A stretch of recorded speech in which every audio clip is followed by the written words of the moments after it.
Hey guys, and welcome to Tembo, the badass elephant. I love this game. I'm not gonna lie. I started playing it like a few days ago, and I just want to play more of it every day. Even though it's pretty small, but I felt like recording it, and quite frankly, that's the first game to have done that in like 3 months. So that's pretty good, I think. So we're gonna do that. We're gonna do everything possible there is to do in the game. Outside of getting like 99 lives, which is like an achievement, but we're not going to do that because it's dumb. We're going to start with file 2 because it's the only one that I haven't used yet. And we're going to look at a little bit of story, which is mostly told in pictures. Where the town of Peanut, it's a peanut-shaped town, is attacked by that man. The mustache colonel comes in to see the fire that he has caused. I think it's like the bad guys that I call like the Phantoms or whatever. But anyway, Colonel Mustache is like, I remember back in the day when I went traveling with an elephant who did all sorts of cool things to help us out and therefore shaped our peanut-shaped island. Let's get that guy again. So he calls his phone, walkie-talkie, whatever, yeah, through the peanut satellite, wiggles his mustache, and the elephant's like, nah, dog. That's not good. So he gets his peanut bag, his war paint, and his bandana. And we're going to do a little training course because there's a forced tutorial in the game. But it's all pretty exciting. So this is a 2.5D platform, and we're an elephant. And the goal of the game is to make this elephant happy. You can walk around, you can float around in the sky for a while. You press joystick button 0 to jump.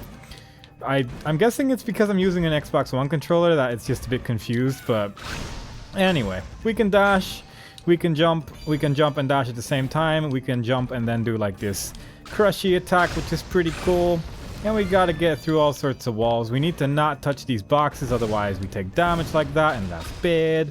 The boxes with the apples are good, the boxes with the peanuts give you peanuts. If you collect 300 peanuts, you get an extra life. If you do an uppercut, you can go through that, which is nice.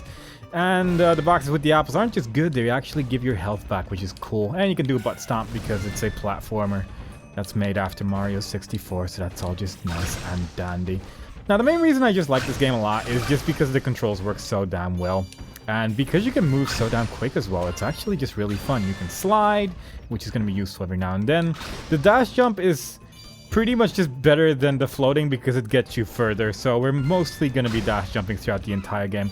And also we can use water spray to put out fires, which we're going to be doing every now and then. What it doesn't tell you is that you can combine water with dashing to do like a water dash attack, and you can actually just dash through fire that way, which is very convenient. Plus you can do this spinny attack and use the water to just get water all over the place, and all these things are very, very useful, and we've completed our training.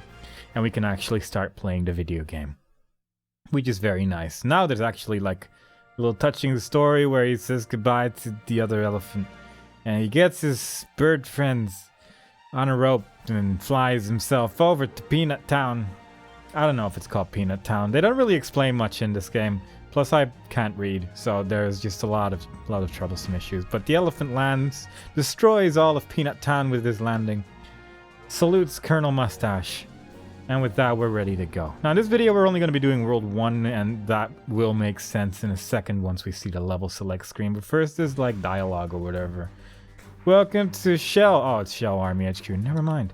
Briefing. Oh, yeah, the invading army calls itself Phantom. And we gotta destroy the Phantom drones. The big things. We gotta destroy all the enemy Phantom, which is the enemy's, anything that's sort of related to it. And we gotta rescue all the civilians that there are. And yeah, it's all pretty good and dandy. By saving you need to save all the civilians to kill all the Phantom, because it's like every civilian is in like this cone thing that prevents its safety or whatever. And opening it gives you 10 Phantom points, I guess. It's shown at the top of the screen, like the 0 out of 232. Is how many Phantom there are left in the level, and the thing that's currently not on screen shows you how many civilians you save, and that's cool. Also, we just crushed an entire building. Now, the green people are good, all the purple people are essentially bad, and as you can see, killing that wall has given us 5 Phantom points. And we're going to get all of them in every level. Crush through all enemies and whatnot. And this is what I was talking about with this civilian that's been trapped. He's sort of just hitting the thing. We can walk into it, we can dash into it, and we carry that person around on our back forever now. Or at least until the end of the level. Now, these guys are just normal dudes. They just sort of walk around every now and then to do a melee attack, but that's all they really do. Also, there's a civilian here. But for the most part, we're just going to be running to the right and crushing through everything that moves and doesn't move. Try to avoid those boxes, but at the same time, it's going to be healthier. This is a tank, as you can see. It shoots, but as long as you crouch, you can't get hit by bullets. But if it goes too far to the right, it will start doing this dash attack. And you gotta actually jump over that, and that's kind of scary. But usually you can just avoid it by just sliding into it over and over. And it's all nice and dandy. All nice and good. There's also giant peanuts, which give you 50 peanuts. We're mostly going to be ignoring the peanuts because we don't need the extra lives because they're not very exciting. But we will be going up here. There's sort of a semi-secret path here, and if you don't take this path first, you can't really go back. And there's another civilian over there, which obviously we want to have. And these flags are checkpoints, so if you die, you end up back here, which is good. And now we're just going to keep focusing on not trying to die to all the enemies, using uppercuts to kill that guy, jumping around. These guys are probably the most annoying enemy in the game, at least in this part of the game, because their bombs are just so frustrating. You can actually get rid of certain projectiles with the butt smash attack that you can see over there, but it can sometimes not work, and with those, they are usually like get shot in a weird angle. Also, there's a wall here you can destroy. Walls that you can destroy are like, they always look the same, so if you see one, you can usually go through it. And these guys, if they're dashing at you, then they will actually deal damage to you, but as long as they're not dashing, you can just run into their sword for some reason, which is all good. You can destroy pillars that are in the background sometimes to crush the enemies on top of it, or otherwise make this platform look a little bit different. And we can go into cannons and shoot ourselves away, Donkey Kong Country style, by pressing the jump button a whole bunch of times. Going into the Sporty Ape Gym, which there's actually a lot of stuff going on in the background of this game, which you might not immediately notice when you're playing it, especially if you use dash a lot, because you just run past everything. But there's actually a lot of background decorations in this game, and some of them are pretty funny as well, so you might want to look at those every now and then. Also, if you mess this up, you end up down here too quickly, you can't save that civilian anymore. There's also bowling balls sometimes, and they appear throughout the game. This one's not particularly exciting, but they'd insta-kill everything, and that ends up being really useful. Now, I told you about water dashing earlier, and it's still pretty damn good. You can just press the water button whenever you see fit, and your water bar in the top left will go down, and everything that's fire will pretty much die. It's lovely. So we're just going to wait here until he shoots, and then we're going to slide into him. And then we're actually accidentally going to take damage. Now, with tanks, you need to remember to actually destroy the dude driving the tank afterwards as well, otherwise you're missing out on precious phantom points. And if you don't get all the phantom points, you don't get a cool flag at the end, and then you won't complete your tertiary mission of killing everyone. Or secondary mission, I'm not sure. And also destroying those statues is pretty much the level end goal of most levels. There's a couple of exceptions, but they're mostly boss fights and stuff like that. But that was the first level. And now we're going to continue on. We're going to make this elephant all nice and happy. Judging from those two medals that you can see on the map now, you can see that we have collected all civilians and saved and killed all the people, basically. And now we're going to level 2, the Phantom Express. Also, there's a big lock over there that says 600. You need to get at least 600 Phantom points before you get to that level, otherwise the level doesn't open, I guess. I've never actually had it not open because it's really, really easy to get that amount of points, but it's something to be aware of. Also, when you do a spin attack, you sort of get stuck in the spin attack unless you do an uppercut in the air afterwards.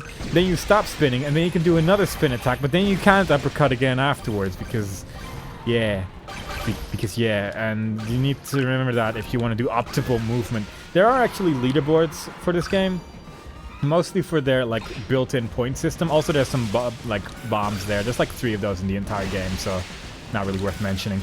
Also, you can crush people with your butt stomp, but yeah, there's a leaderboard system in the game. It's pretty much completely overrun by hackers, but I mean, you can still like probably challenge your friends or whatever, so that's pretty cool. And also there's a civilian to the left over here, so we're just going to grab that real quick, kill that guy as well, and move on with our lives to make this elephant the happiest elephant in the world, because I'm pretty sure that's just the main goal, just making this elephant all nice and happy, and occasionally saving a civilian that's behind a hidden wall and stuff like that. Look, that's bomb number 3, and now we're not going to see those for like another 16 levels or whatever. They're weirdly rare. Also, don't look at the signs in the front of the screen. They might not be appropriate for whoever's watching this video. You see, you might not be ready for those graphic images. But you probably should pause and see what it actually looks like, because they're quite good. Anyway, bomb cannons. They're not fun, but there's only like 6 of those in the entire game as well, so that works out. Another purple tank. There's actually different colored tanks as well. And this is what happens when you actually do it right and don't mess it up the entire time. Also, we're going to go down here to get some extra peanuts, but if you do it right, he just dies. There's really not much it can do against you. You can also sort of bounce past it with your jump attack, like, well, sort of like this, because it can usually get you places very quickly. As you may have noticed, it's a very, very, very fast attack, and it's actually very satisfying to use properly, but also quite difficult. Also, we're going to go over here because there's more civilians to be saved in this general direction. But yeah, it's actually a really fun attack to use, but it's tricky to aim for sure because it is just so damn fast. The first couple of times you use that attack, you're just going to be flying to places where you don't really want to be going. Also, I'm not really too worried about damage because there's a whole bunch of health over here, and for the first couple of levels, most of the first world really, there's only a couple of levels, arguably 2 levels, where if you're trying to get everything, you might end up dying, but for the first couple levels, it's not too bad. That guy kills himself with the boxes, and it still counts towards your phantom points when other people kill them, so that's good. Now we're gonna just jump into the abyss. If you don't jump far enough, you die, but there's another secret civilian over here, and it may seem a bit random that you just have to jump off this random platform. And it kind of is, but they sort of made a decent-ish way of showing you where that guy is using an enemy later on in the level. But if you know where it is, you can just sort of jump into the abyss over there and hope you don't not jump far enough and die. These guys do have a melee attack. They're not just like fodder, but for this part of the game, it's so rare that they actually hit you with it. This is the dude, if he falls down, then he's like the only dude that doesn't give you phantom points. And that's sort of your hint that you have to jump down there, I guess, and then you end up in the same place. But it's further to walk back from there than it is from jumping into the abyss randomly. Also, I took that cannon first because there is more dudes here to kill and another civilian to save. And there's a lot of situations where you end up not being able to go back afterwards once you've just walked for a bit. Usually because you just have to jump too high. And this elephant is not very good at jumping high. He's good at jumping far, for sure, but not jumping high at all, which is unfortunate. But he's also very good at destroying everything, which is cool. Also, mini-boss. This is the first mini-boss of the game. His big weak spot is in his back, so you just sort of have to wait until he jumps over you. I think you can probably damage boost into him with some wacky shenanigans, but usually it's probably just better to just wait until he jumps. And, yeah, that's pretty much the entire battle. Just like with the tanks, you need to wait until the pilot comes out, otherwise you miss out on precious phantom points, and we wouldn't want that. We gotta get everything. Because if you don't get everything the first time around, you just have to redo the level if you are actually going for everything. And I don't really want to redo anything during this playthrough. But we got everything, just 3 more dudes before that statue over there, and that counts as beating the level. Plus we get to see all the civilians up nice and close when it happens, and the elephant is happy once more. We did it in exactly 4 minutes and 20 seconds, which is hilarious. And with that, we're going to move on to level 3, which is the first level where it's sort of likely that we might actually kind of die, maybe. Preferably not, but there is a reasonable chance. There's less health overall in this level. There's a lot of fire. It's called Into the Inferno. There's more green levels later on with like trees and stuff, but World 1 is mostly just everything is terrible, and it's going to stay like that for a couple of levels, unfortunately. Now this level adds fire dudes. It has a fire attack made of fire. You can, again, use your dash, like the water dash, to pretty much never get hit by their attacks, which is wonderful. And same goes for these skulls. There's blue skulls and there's red skulls, orange skulls, fire-colored skulls. I don't really know what you want to call it, but they're skulls. They're bad guys, and the blue ones respawn after a while. The red ones stay dead forever, so obviously we want to see more red than blue, but it can't always be that way. We're going to wait for that guy to throw a bomb because I like to be careful. We're going to go over that destructible terrain because, once again, there's more things, and I want all the things. We're going to actually use our float for pretty much the first time ever, and one of the few times ever, because the dash jump is usually just so much better. But you can't dash jump onto one of those bouncy platforms, so we're not going to do that. And another instance of the bowling ball, that's the word for it. So again, bowling balls are destroyers of worlds. The tanks, we have to hit them 3 times, but the bowling ball only needs to hit them once. And we're going to use this bowling ball to kill that tank. And we're going to go back a bit. This actually takes us back to the start of the level, but these walls with the arrow on it, you can only destroy it in the direction the arrow is pointing, and there's like one dude over here that we had to kill for phantom points. And we gotta get them all. So fortunately, stuff like this just stays in the game. It doesn't just disappear when it goes off screen. Also, there's some Whipley's ice cream in the back. But this ball is just really useful because it's a really good way of killing that tank. And also that guy before reaching the checkpoint. Because if you hit a checkpoint before killing a guy, then when you die and you come back again, you have to kill that guy again to regain the phantom points. And it's something you might forget about sometimes, and it's annoying. Also, there's a sign in the back that says happy landings, and it's quite funny because there's a helicopter that lands on top of it. That was actually an orange tank or a red tank or whatever color tank you desire for that particular color. And they shoot fire, but I just sort of did a jumpy attack and killed him real quick. But he might occasionally pop up again, and in fact he will. So you'll actually see him do things. And he's actually kind of annoying sometimes if you don't know how to deal with him. But again, the water dash is the strongest attack ever put in the video game, as long as you have water available. And killing those tanks is usually quite easy if you're ready for it. Now, the ground stomp, the butt smash, whatever you want to call it, attack, it has two functionalities. One, you can jump on top of people and they just die usually, but they also stun nearby enemies, and that tends to usually be helpful with enemies that have spikes on top of them. And there's a cannon there. We're going to ignore it for now to jump slightly further to the left because there is another civilian to be saved. But the butt stomp is going to be used every now and then to stun enemies as well, and it'll become obvious when we see like a spike dude somewhere who just suddenly loses his spiky touch, and that will be why.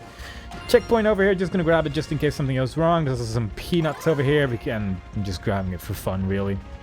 And mostly also to see the daily peanut sign in the background. You may have missed it, but it's there.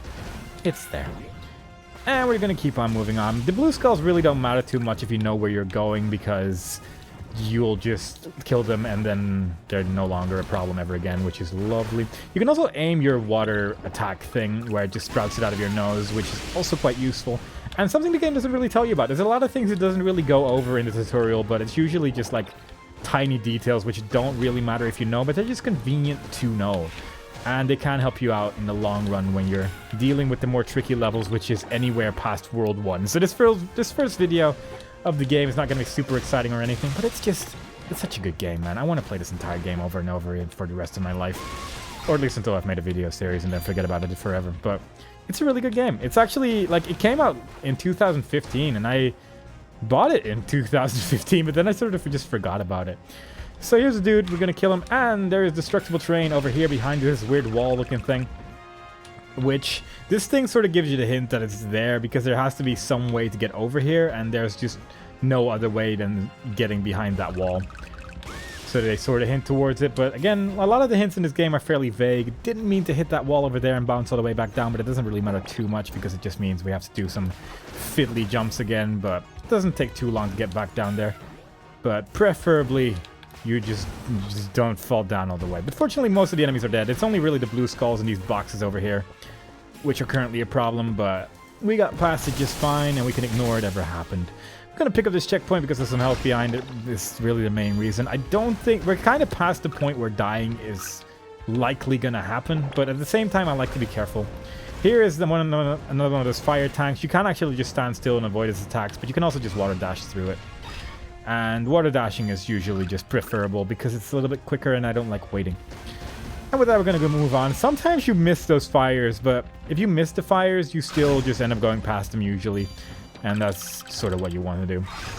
And from this point on, it's pretty much just running. There's a whole bunch of these dudes on top of the buildings, and you get peanuts for destroying the buildings, so you might as well just do all of that. There is a civilian over there which needs to be saved. If you miss him somehow, like when you do that jump, he'll just fall straight down, so you can just jump after it, but you don't really have to worry about that as long as you do it right. And still just grabbing health for funsies because we've really gone past the point where we're going to take any damage, most likely. But destroy all the purple things. As the game said, we have to destroy pretty much anything that is phantom related, and those weird, whatever they are, buses. I'm really not sure what they are. You got to destroy those too. These little platforms don't count though, that you can just go through them, and they just count as something to butt stomp through. But there's also a civilian behind it. So we gotta be ready for that. Plus, destroying this thing is pretty much the only like fun way to get past that area as well. destroying those water things because water should be illegal.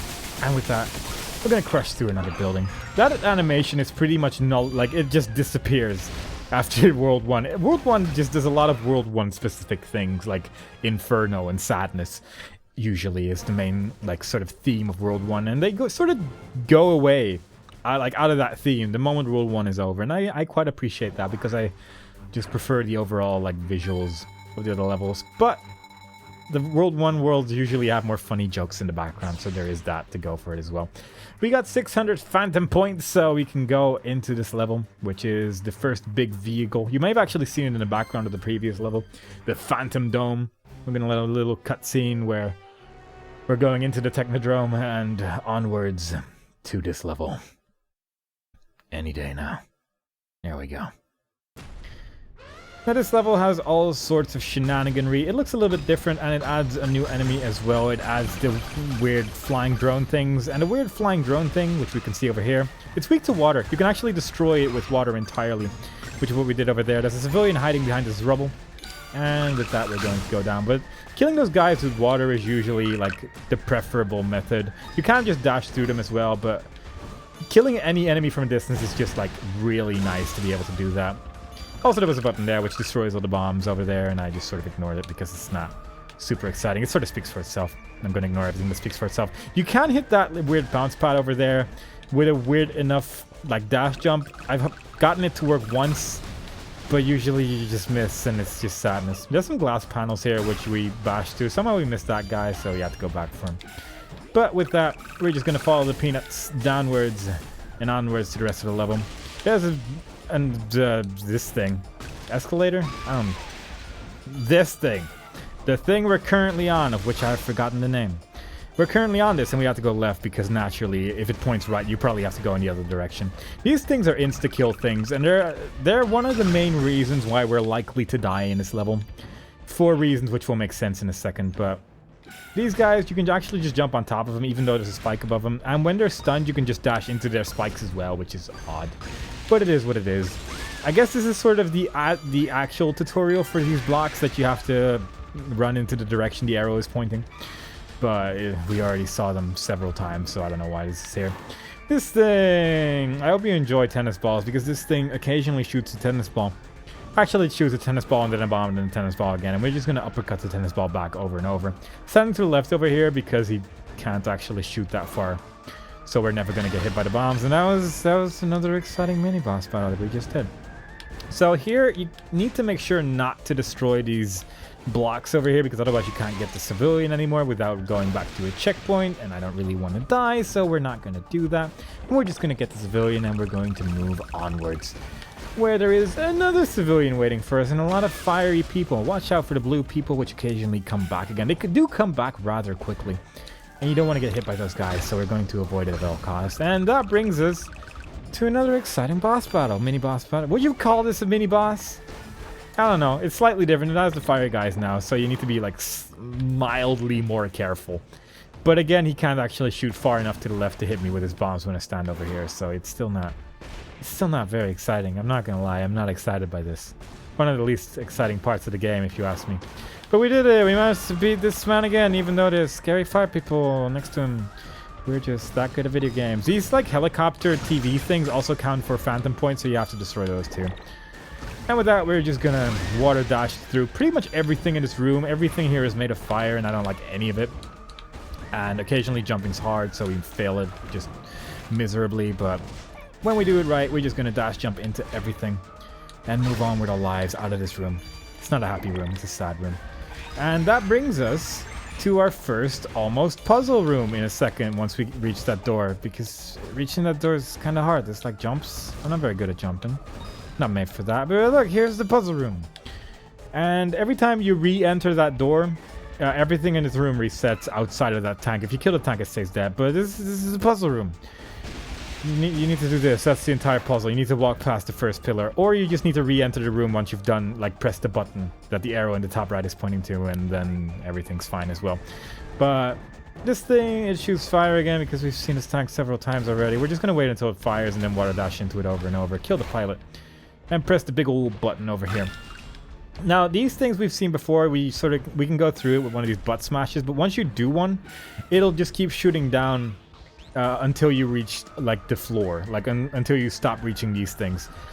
But if you do, like, a butt smash just before you hit the ground and sort of mash the dash button, then if you do it right, you can actually, like, open the panel and then dash through it. And then you're not doing a butt smash anymore, and then you can even skip more of this puzzle. It's really not a very good puzzle at all. But hey, they tried to make a puzzle, and that's gotta count for something. But if you really are struggling with this puzzle, either by not being able to do that butt smash or just hitting the second pillar, you can just re-enter the room.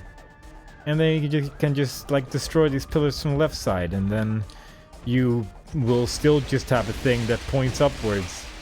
And then you can just walk up. It's a very difficult puzzle. World 1 is very difficult. World 1 is definitely the epitome of difficulty when it comes to this game. It does get more difficult. The later worlds actually are like a challenge, and it does actually get almost frustratingly hard sometimes, which I think is pretty cool. But there is a very sort of steep curve going on with the difficulty, I feel, in this game. But, you know, sometimes you just don't get that part entirely right. But I don't mind it. I don't mind the difficulty in this game at all, but it probably is a little bit too much sometimes for some people. And that's fine. If you can't do it, then whatever. It's reasonable. Kill that guy. Move on. Now, here's the main reason why we might die in this level. This crusher looks a little bit different from the other crushers, and destroying it with an uppercut gives you 25 phantom points, and there's 2 of those in the level. If you mistime it, you insta-die, and that's unfortunate. I'm pretty good at mistiming it. I have mistimed it many times in my life, which is why I'm taking so much time with this, to sort of get used to the rhythm. And fortunately, we managed to destroy both with relative ease, but man, I don't know what it is, but I'm just a professional at messing up that particular destruction-y event. And even after that, you don't get a checkpoint until you get past some more crushers. So you do have to at least be a little bit careful, but you should be fine. If you fall down here, you fall in lava, and again, you insta-die. There's a lot of instant death in this level, which is the main difficulty of it all. But we managed to do it all. We saved all the people. We got all the phantom points, so the elephant's happy. What more could you possibly want? We're going to get new record on every stage because this is a new save file, and that's just how this game works. It says new record for that particular save file, so really the new record is all just a sham. It's a lie. But beating the Phantom Dome 1 takes us to the first boss, which the difficulty of this boss sort of sums up the difficulty of the entirety of World 1. And it's sort of it's something. It's called Scrap Dragon. This it sort of looks like that tank from Chrono Trigger, but not. It looks more purple. And the strategy for this boss is pressing the dash button over and over until it falls in the lava. It probably has attacks. I don't really know what they are. Sometimes it shoots fire. Sometimes it shoots these bomb things. They actually hit you. That was the boss. That was the first boss. We did it. We made the elephant happy, and we did it. We beat World 1. World 2 is better. And World 3 is better as well. Just like, World 1 is just very much an introduction to the game. And that boss is just rubbing it in a bit. But we did it. Colonel Mustache is happy. A whole bunch of people here. If you don't actually save all of the civilians, you actually get a slightly different screen there, which is pretty cool. I'm going to video edit it in so you can see what it is. But yeah, we did it. We beat the Scrap Dragon, and that takes us to world number 2, which we're going to save for another video. But yeah, that's that. I hope to not spend 3 months on this next video, but you know, sometimes that's just how it is. Sometimes you just got to spend 3 months trying to destroy the first Phantom Dome and onto the next one located in the mountainous area of Greenville Peaks. You know, that's how it is sometimes. It's unpreventable. But I hope you enjoyed it so far. And the next time we play, we're going to do Rolling Hill Ruckus and the rest of World 2 and actually see more than just brown and fire. It's actually quite nice. It actually looks quite nice indeed. Hope to see you guys next time. Bye-bye.